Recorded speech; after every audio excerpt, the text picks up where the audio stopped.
Welcome back to today's episode of Words of the Wise. Today I have Chief Fourdyce from Village of East Dundee PD in Illinois, 22 years experience in law enforcement. Welcome to the show, Chief Fourdyce. Thank you, Paige, and thanks for having me. Of course, I'm looking forward to it. So I wanted to start with you as a person. What was your upbringing like before law enforcement? What did your childhood look like? So I grew up in a really small community, roughly 600 people.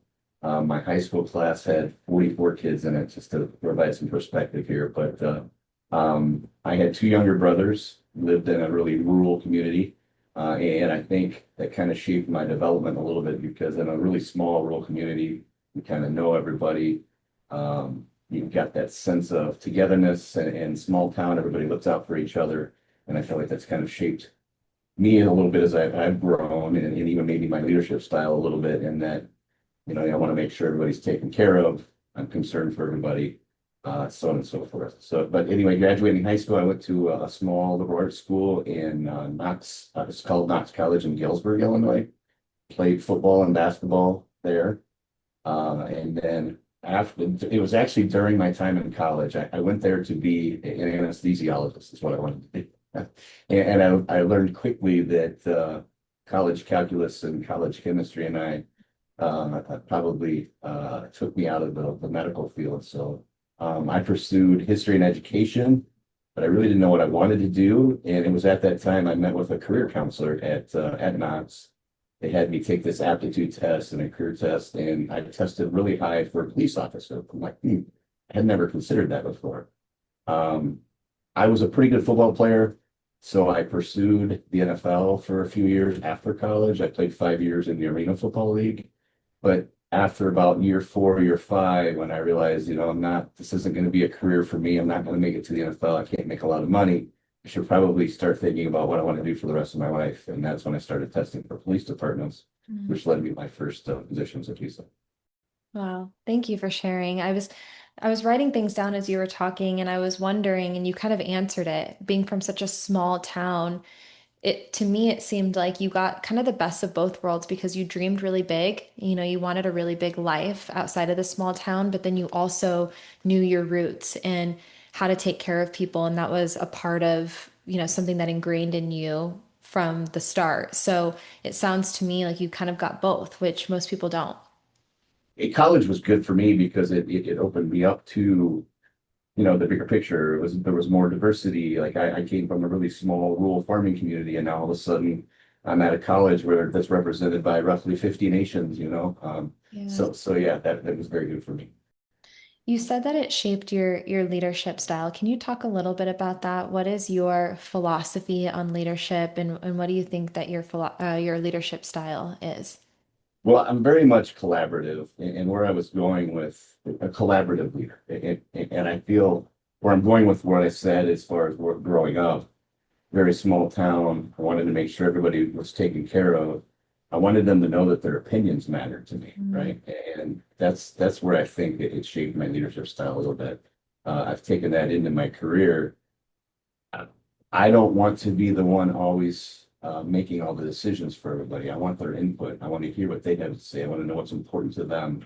And then I can make a better, more informed decision based off of those. And I think growing up in a small community helped me become that type of person. Yeah. Do you think that that type of leadership is the key to building a successful culture within an organization? I think so because you want people to feel valued, right? Mm. And how, so I feel like in my career, I've had the best of both worlds in that I came in 22 years ago with a generation of leaders of we do it this way because I say so. Mhm. And 22 years later now, we as leaders, we need to explain why we're doing something for our people to feel invested and for them to want to work hard for us. If we just say, do it because I said so, or do it because that's the way we've always done things, I don't feel like that really invests them into our purpose. Yeah. Yeah, I agree and I would think that most chiefs that are listening to this agree that it's different today than it was when you started. The younger generation are looking for the why, and I Absolutely. and I think that that's really important to understand because if we're going to be able to teach people and if we want people to absorb information and we want people to be successful, we have to understand who the audience is and we have to adapt to those things. And I think that we have a lot of leadership right now that are in that situation of how do we adapt to this younger, newer generation who have different needs than maybe previous generations. You know, how do we make sure that everyone is successful and how do we get the information across in a way that's successful? And we can't continue in whatever we do in life. We can't just be the same all the time. We have to be willing to evolve and to develop and to grow, whether that's physically or our mindsets with things. And I think a lot of people are in that position of, okay, you know, how do we adapt from what maybe we were raised with? I say raised because I think you guys were kind of raised with that mentality in law enforcement when you were coming up, you know. For sure, for sure. And I think that's hard. I think that's hard for leaders to almost challenge everything that they know to develop into something that is um, more with the times. I remember being a younger officer and being given a direction on or told to do something, if you will, and thinking to myself, well, there's probably 3 or 4 different ways to do this that could be better, more efficient, and still get to the game, same goal, but that wasn't always appreciated. So I remembered that, right? Being a younger officer. So then when I was in a position to be able to influence and let an officer give them a little bit more autonomy and direction on whether they're going to take a call or a project or whatever it may be, I remembered that and I made sure that I let them run with it. Whereas maybe when I was younger, I didn't get that opportunity. Mm. Yeah, I like that you're like, hey, you know, can't control everything. We can't control the things that happen to us, but if you're in a position to make those decisions, then you can. Right. So I want to go back to your sports background. Do Okay. you think that law enforcement and sports and athletics are similar? I think they're kind of an extension of athletics. And here's why I say that. I played team sports. And team sports, you're always relying on your teammates to do their job. If they don't do their job, then the team fails, right? Well, it's the same thing in law enforcement, right? We're only as good as the weakest link, as the cliche goes. But if we if we're all doing our jobs well, in community trust is built one contact at a time. If we're all doing our job well, then the team succeeds. And so I think there's certainly some parallels between team sports. And it certainly influenced me to want to get into this profession because I wanted to kind of continue with my experiences in team sports and what I was going to do in a profession later. Do you feel like because of that, you've taken more of that coaching kind of mentorship role? Oh yeah, for sure. Beyond being an athlete myself, I've also coached for many years. I've got young children. I've coached their teams since they were in first grade. Shoot, even right out of college, I was a graduate assistant football coach for a year. I went on to coach high school football for 5 years, got to coach my little brother. And then from there, between rec leagues, and then I run a feeder basketball organization in the town that I live in for fifth through eighth grade girls. My daughter is a good basketball player, so now that she's a freshman, I'm not as involved as I used to be, but I'm still behind running that. So yes, going back to how that parlays to my law enforcement career, coaching, that's I see what I do as their coach. I'm Yeah. trying to give them the tools that they need to be successful. Yeah. You know, it's interesting. And I want to hear your opinion. I think I already know what you're going to say, but I don't want to make assumptions. So, would you agree with this statement? Law enforcement officers are professional tactical athletes. Yeah, I think that's fairly accurate, right? So, Especially on certain teams, like because mhm. there's SWAT teams, there's tactical teams, there's mag teams, there's like as you go on, yeah, there's certainly that's a good description. I like that. Thank you. I did a conference and I was doing a keynote speaking and I asked that question and it was all chiefs. So the audience was all leadership. I think it was assistant chiefs and up. And I asked that question, do you agree with this statement, yes or no? And Everyone raised their hand. They were like, Okay. yes, we do agree with this statement. And then I started asking patrol officers this question. So I would go into briefings or roll call and I would ask, do you agree with this statement?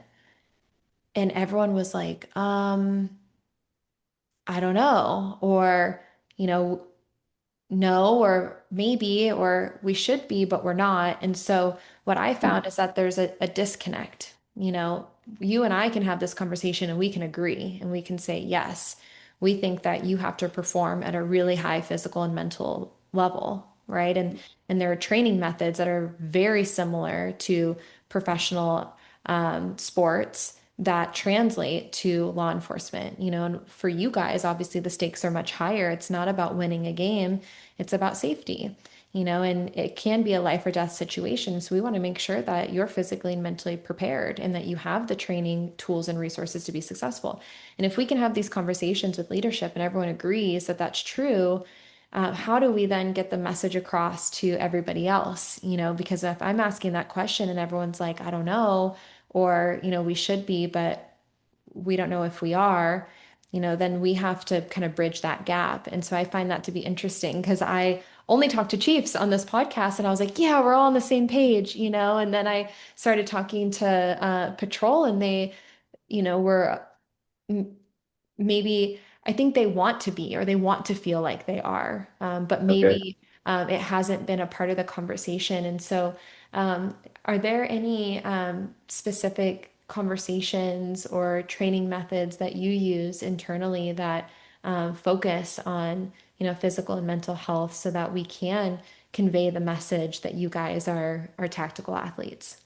So when I came into this position, it's not quite 3 years that I've been in the chief position, and there were three things, like three themes that were important to me, and wellness was one of them. And I felt like it was important to put my money where my mouth was in this. So I worked with our union to allow, we work 12-hour shifts. I allow 30 minutes of their shift time to work out. I re-outfitted our workout room. We've got some really great equipment upstairs, even though we're a we're a relatively small department. We've got a really nice building, really nice facilities. So I re-outfitted the exercise room. I let them work out 30 minutes on duty. They just have to have the radio nearby in case something major happens. And then additionally to that, we also contract with 1041 Incorporated to chaplain service, nationwide chaplain service. But Tim in particular is the guy who runs it. He also does some mental wellness stuff. You know, and I can only encourage my people to do this. I can't make them do it. But the amount of people who started taking advantage of it, whether it be a combination of the two, working out on duty, and talking to Tim and using some of the resources that he has available, it just kind of compounded. You know, I know not everybody's doing it. We can't make them all do it, but many of them are, and that makes. Yeah. And I think that it starts. Have you heard of the circle of influence? Have you heard of this before? I don't. It sounds familiar. So the idea is that really you need like 18% to start creating that like forward trajectory. It's the circle of influence. Writing Um, this down. and it's interesting because every agency, for the most part, I don't want to be like too generic, but what I find is that every agency, for the most part, is going to have three sections of people.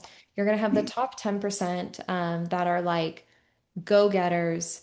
They don't need incentives, they don't need competition, they don't need anything to take action when it comes to wellness, right? They're going to work out, they're going to go to the gym, they're super motivated on their own. So usually 10% of the agency is going to be that way.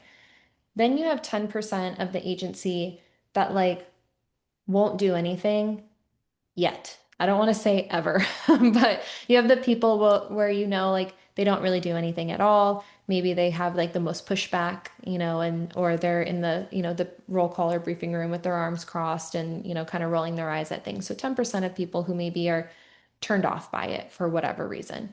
And then you have 80% of the organization who maybe need more of that like motivation, you know, need like more of maybe those incentives or more of that hands-on, you know, attention to start making those initial steps to take action for themselves. And the idea is if we can turn that 10% into 18%, now we can start creating more of that circle of influence where people want to start to be, more active because you have that 18% that's leading by example. And so I think when we can think of it that way, it's like, how do we just baby step it? We already know we have 10% that's already doing it. How can we just get 8% more to then start that domino effect? And Right. the hope is that once we start that momentum, then it creates more long-lasting consistency throughout the organization. I, I'm trying to do some math in my head here right now about how many officers are, I would consider the 10% of the go-getters. And I think we're probably over that 18% already. So, Perfect. so things are going well. I want to be blind to myself here, but I think things are going really well. Yeah, that's perfect. I think that a lot of times when we think about it, like we want all or nothing. We want, of Yeah. course, we want everyone to do everything. But I always tell everyone like all we need is 18%. And then we can build on that. So if you're already over 18%, that's perfect. It'll continue to build and grow from there. And I think that as leaders, we're kind of responsible for setting the tone in that regard too. Like I'm pretty avid as far as working out and trying to eat correctly. And my deputy chief probably even does a better job than me on that. Several of our sergeants are part of them. So I think we're doing a good job of setting an example. Do you think that it's important for all of leadership to be setting the example from chief down to sergeant? I think so. Um, if you think, I'm going to go back to my sports here, right? My Yeah. sports background. Okay. I had some coaches that I really adored and respected, and I mean, I would have done anything for them. But they did it by they got my loyalty by setting the example personally, right? They lived good lives. They were good people away from the football field or the basketball court. They cared about you, but they also set the example. Like they worked out as well. They weren't going to ask us to do things that they couldn't do themselves, right? So Right. yes, to answer your question, I think it's very important. Yeah. I've talked about this a couple times on the podcast because it was something that was kind of a light bulb moment for me. And I I remember trying to get someone to do something. I was like, you should be healthier. You should eat better. Do this. And I remember the resistance to that. And then I was like, okay, you can do whatever you want. I'm going to eat healthier. I'm going to make these choices. And then what ended up happening as a result of that was that same person who I was like, you need to eat better or you need to be healthier, started seeing me do it and the benefits that I was seeing from that. And then they also wanted that. And so then they followed suit without me having to tell them or try to convince them. They just saw it and they wanted to be that way. And what I recognized in that moment, there was two things. One, I think we have to meet people where they are. If I come in guns a-blazing and I say, do this, don't do that, I think there's going to be a wall of resistance, Sure. and so my approach when I train or I coach is, how do we meet you where you are? How do we baby step it? And I will never tell someone, do this, don't do that. It's, hey, why don't we try this? Or instead of this, why don't we swap for that? And just, or why don't we try doing this one thing one time a week and see how that goes, and just try to baby step it versus, for example, I went to a conference and someone said, stop drinking caffeine. And you could feel the energy in the room where everyone was like, you're not taking my caffeine away from me. And everyone shut that person out immediately. They like stopped listening. You could tell.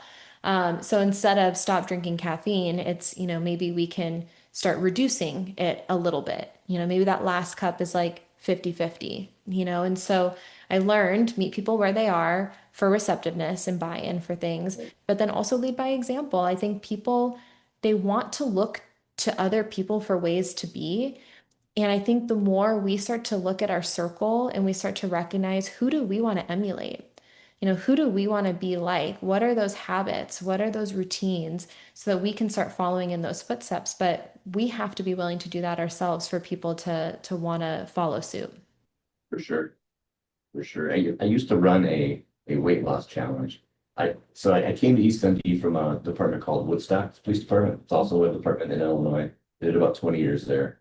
I used to run a weight loss challenge, usually around the winter, which is always the tough time for people are stuck indoors in Illinois because of the weather in this area. Mhm. Um, and going back to some points that you made, when I first started doing it, I would tell people you have to do it this way, and this way, or it just won't work. But I learned, I did it for probably 6 or 7 years, and I learned that not everybody's going to do it exactly how I want them to do it. I think there's other ways to get it done. So to your point, I'm agreeing.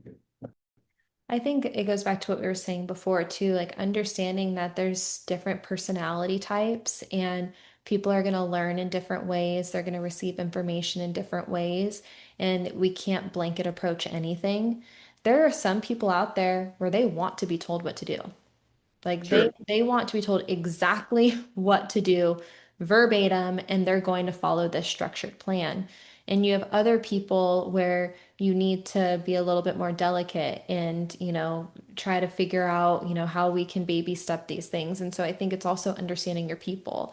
How do they learn? How do they absorb information? How do they like to be taught? Some people want people who are really, I don't want to say aggressive, but direct. And other Sure. people need a little bit of like hand holding, and they want like the sweetness to it. And so I think the more we get to know the individuals that we're working with, obviously we have different professions, but just understanding the people that we're working with, then we can start to develop training methods that are successful. And I would imagine that you saw this when you're in sports too. You could tell someone the same thing. You could tell 10 people the same thing the same way 50 times. And then you say it one different way. And the one person who's struggling goes, oh, I get it now. We have to be able to develop our styles of teaching to the individuals in the room. Sounds like parenting too, Paige. Yeah. I'm sure. Yeah. My kids learn differently for sure. Yeah. I'm curious. One of the conversations that's come up a lot is this conversation of culture. And um, there's been a lot of topic around peers maybe not being the nicest to each other all the time and different personalities within an organization. And I know you said you're only as strong as your weakest link and you want the betterment of the team and want the team to move forward. When you were in your sports environment, I would imagine that the same things existed. There were different personalities. Maybe not everyone was best friends, but there was a mutual respect and there was, a mission that everyone was trying to accomplish together. What do you think is the most successful way of building that team environment where even if you have different personalities, even if maybe you're not exactly best friends with everybody, that you can still operate in a way that's successful together? So from a leadership perspective, I think it's about being authentic and being approachable and available. And yes, it's one thing to say, "Hey, how are you?" It's another thing to take a deeper dive into how they're doing or what's going on in their life and getting to know that person. You know, I think about things from the perspective here at the police department. I try, they work a stressful job. They probably come to work with home stresses that I may or may not know about. So when they show up to work, I try to make it as stress-free as possible, right? Um, Try to ensure that all of their equipment is some of the newest, some of the best. It's all operational. We use a vehicle leasing program where we got new squad cars every couple of years. So you're not getting into a squad car that's 6 or 7 years old with 200,000 miles and it might break down on the way to a call. Like those aren't stressors that our people have to work about here. They're MDTs, they're in-car computers. They're all newer. They're all going to work well. They don't have to worry about, oh, shoot, is it not going to connect to the internet tonight, right? I know that you said there were two, well, you said there's three things that you came into your chief role with as priorities. One of them was wellness. you started working with the physical and the mental through your chaplaincy program. When did you recognize that mental health was important, and why was that something that you really wanted to focus on? So I feel like it's that mid-career bump in law enforcement where you see officers, and I experienced it myself, where you see officers kind of go one way or another, right? They're either burnout and don't want to do this job anymore, and they're just counting down the days until in Illinois you can retire at 20 years. They're counting down the days until they can retire, or they continue to redefine themselves and keep finding purpose every day and move on through their life, right? So for me, it was probably the mid-career mark. I had just gotten promoted to sergeant after 7 years. I was stuck on midnights for 3 years and probably feeling sorry for myself a little bit because I couldn't sleep. My wife and I were having children, so we had newborns at home. So it was just a tough period, but um, that's when it probably hit home to me like, hey, Liz, you got to, the only thing I can control is my attitude and effort. Right? So you've got to find purpose in what you're doing every day. And for me, it goes back to physical wellness. Because around that time frame, I had gotten away from the gym a little bit. I wasn't eating well. I wasn't sleeping well.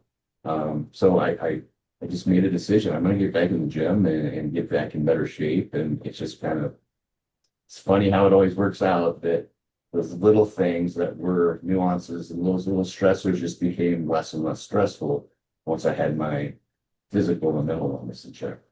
It was one of my three things. My three things was wellness, recruiting, retention, and then technology.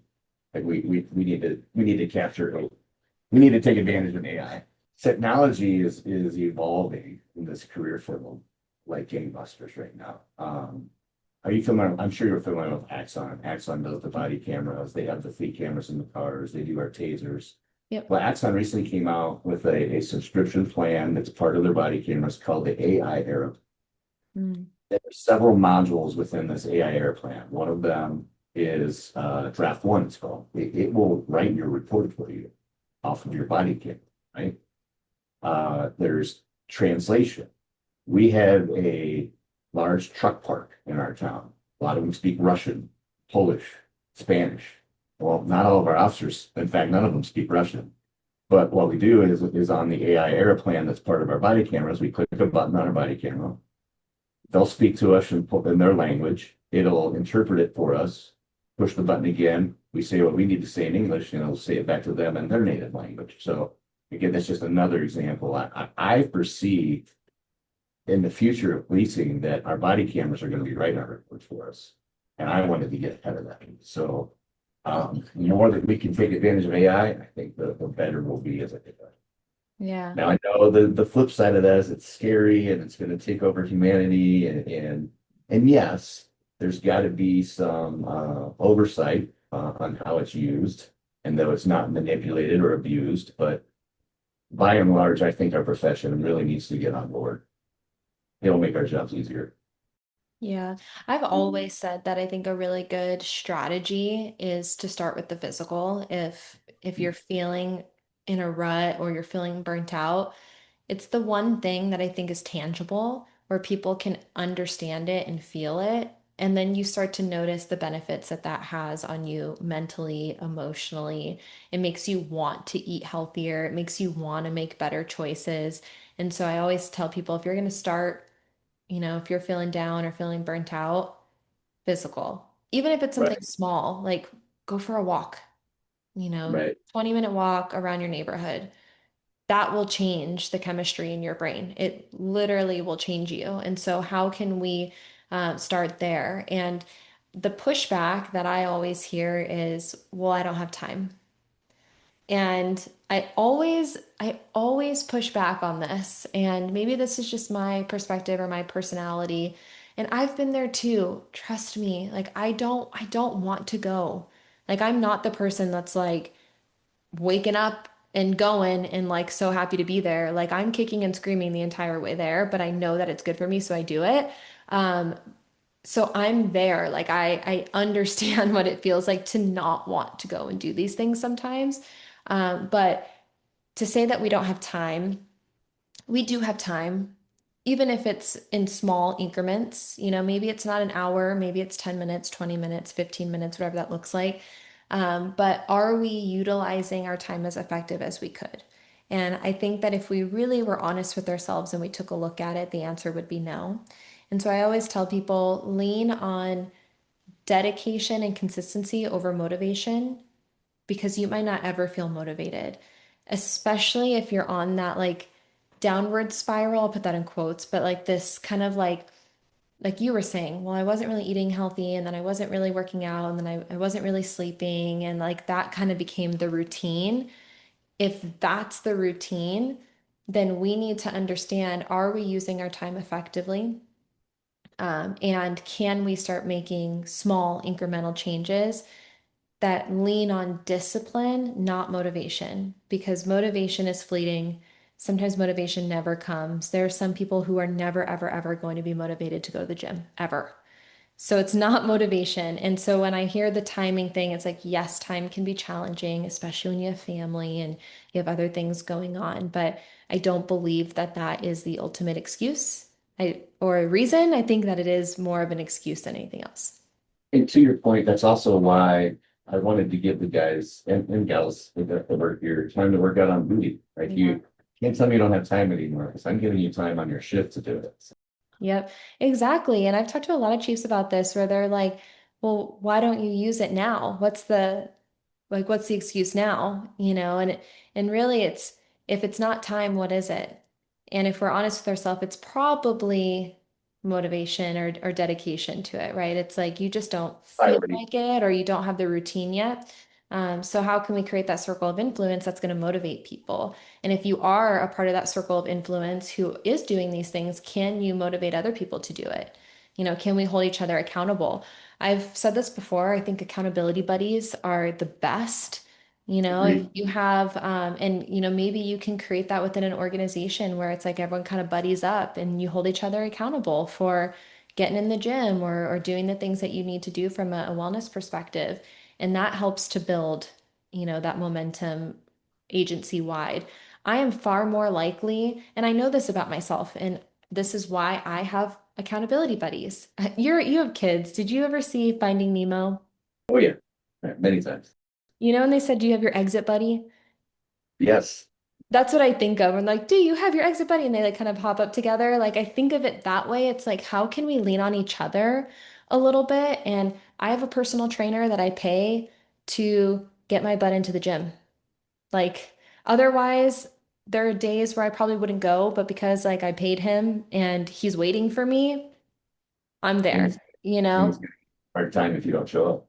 Yeah, and then I have friends or I have, other times throughout the week where we're scheduled. I'm not going to let them down. I'm going to make sure that we go because I don't want to be the friend that's flaking on everyone all the time. So if you don't have it in within yourself to go, can you create that accountability with somebody else, whether that's your, hiring a trainer or maybe in the organization, you have your accountability buddy that holds you, to the fire a little bit. Or maybe if it's outside of the organization, you have a class that you sign up for where you're going to lose your $20 if you don't go. So these little things that kind of hold us to it, I think is helpful. I work out often with my wife, and I've found her to be a pretty good accountability partner. So if For I sure. feel bad if she's going to the gym and I'm not going, I just feel bad for not doing it. So For sure. one of the things that when I came here as chief, we were having issues with recruiting and retention, Mm, right? And I had an idea all the way back when I was a line officer, tried to sell it to my chief.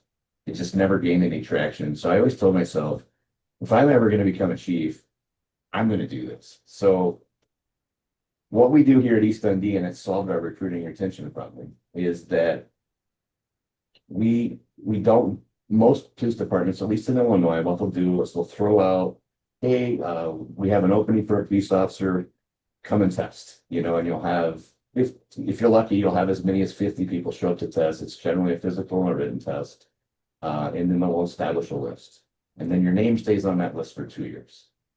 And I've always thought that that's just a terrible way to do it. Like if it's been a year and a half later, most of the people on the list have either found something else, they have a job. So why would we want to rely on that? And all of a sudden we're down here at the bottom of the list. Are those our best candidates? Are those the ones that are going to stick around for 20 or 30 years? Probably not, right? So we have a open cycle all the time. Every month we're interviewing new officers. So our list is always replenished. And when we actually do have an opening, we're, we're we're getting really qualified, motivated people who really genuinely want to be police officers. So I'm happy with it. I love it. My final question is for that younger generation who are entering into the career today. What words of wisdom would you share with them that you maybe wish you would have known when you were younger? I'll go back to the wellness theme, and I'm not going to talk just physically here. I, I, I came in with as a financial advisor. So I left that out while I was playing football. I was a financial advisor. So I had my broker's license, um, took all those tests, and that's what I was doing. I was selling financial plans and selling stocks and bonds and whatnot. So one of the things that we've done here at East Dundee PD, and I got to give credit to my deputy chief here, is making sure our new officers have their financial wellness. Like they need to understand it. They just don't teach it in school. Like, are they taking advantage of the 457 plan that's offered here for free? Um, is their spouse taking care of, are they contributing to the 401k? And if they are they matching the employee match? Stuff like that just isn't taught. So we wanted to make sure that it's being understood here by officers and their spouses.